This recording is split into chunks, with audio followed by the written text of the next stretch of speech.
Hello, Steve. How you doing? This is Christian down here inside Chile doing my entry to your contest, to your 500 subscriber contest and slash Zeppelin.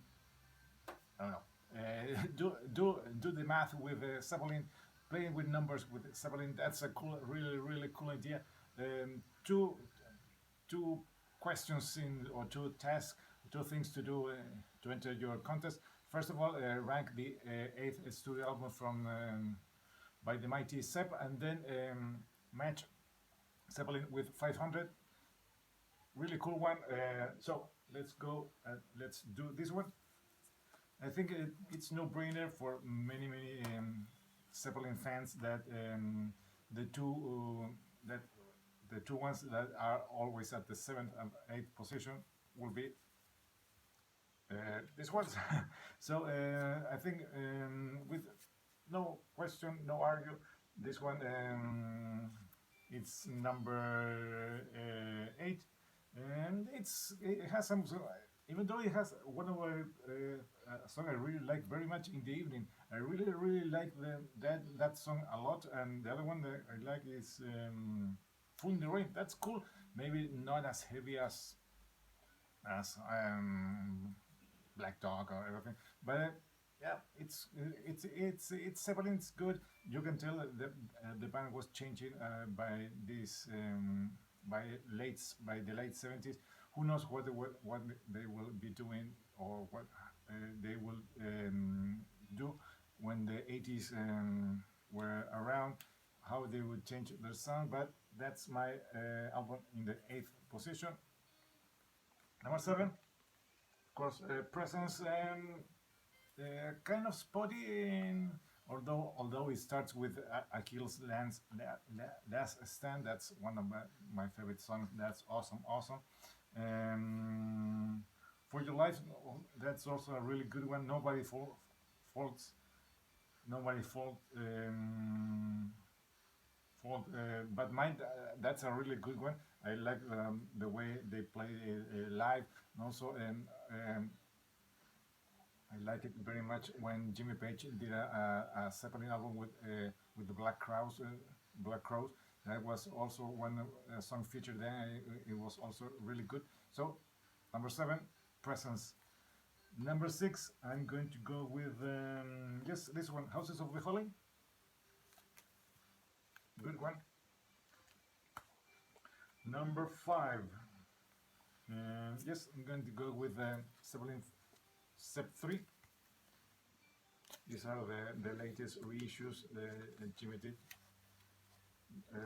replicating the vinyl with the thing that goes like this. It works? Yes, it works. This one, of course, it's the acoustic album they did, so that's why I think it's from the first four. I think this one is the weakest, if you can say that. But still, it's Zeppelin. You can't go any wrong. Number four. Yep, I'm going to go with I think with the debut. Too much things taken from the from the blues guys. Not so many things original from the band. You can tell they were still trying to find out their sound, but still it's a masterpiece. So that's Zeppelin 1. Let's go with number 3. Yes, this huge milestone. This album is huge. It's immense. Houses of the Holy. No, Physical Graffiti. Whoa, sorry about that. Physical Graffiti. Monster album. Yes. What can you say about this album that hasn't already been said? I played this one a couple of days ago, and it still sounds fresh and energetic. And it's Zeppelin, I think, doing what they do best. But to me, number 2, yeah, let's go with this one this time. Maybe this one can flip, can change. The first 3 ones or the first 4 can easily change. Zeppelin 2, I think one of my favorite songs is the opening track. That's awesome. I still listen to that song whenever I can, and even if it plays in the radio, I still crank it up because it's a masterpiece. Everything hard rock and from the 80s or the late 80s when sleaze and glam started to add blues to the sound, you can tell it was inspired by the mighty Zeppelin. So there it goes. Number two. And of course, number one, the Untitled album from them. Great stuff. Great stuff. Killer stuff. Jimmy and the boys doing great music. I guess this photo represents everything Zeppelin was back in the day. A huge band, bigger than everything that was known back in the day. I think they were bigger than Purple, bigger than, of course, bigger than Black Sabbath.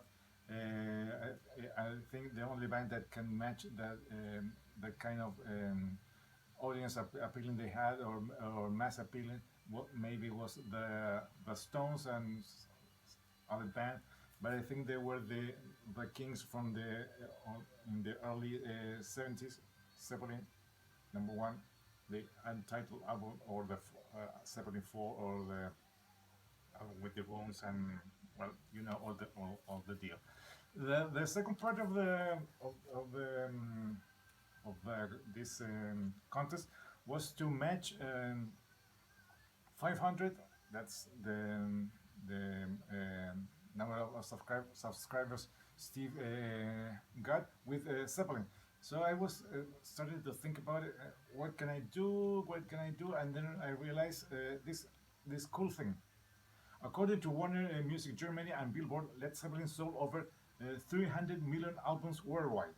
Yes, 300 million, including 94 million in the States, 7.8 million in the UK. And the best-selling album by Led Zeppelin is Led Zeppelin 4, which sold over 37 million copies worldwide. That's wow! That's huge, huge, huge stuff. So I went through all the Led Zeppelin's albums and ranked it by sales. And of course, number one is Led Zeppelin 1. Number two is Led Zeppelin 2 with 15.9, almost 16 million copies, and it ranked in 1969 when it was released at number 3. So I went scrolling down, and then I found out that the latest, that the last thing they, no, not the last thing. One of the things that they released, it was the complete studio recordings from 1993, that with sales of 2,000 copies. It ranked in 1993 at position 541. So it didn't do very well, but it sold 2,000 copies. So then I realized that this, let me see where it is. This one,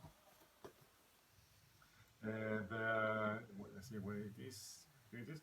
The Led Zeppelin box set from 1990 with sales of 2.5 million copies. It ranked in 1990 at 41.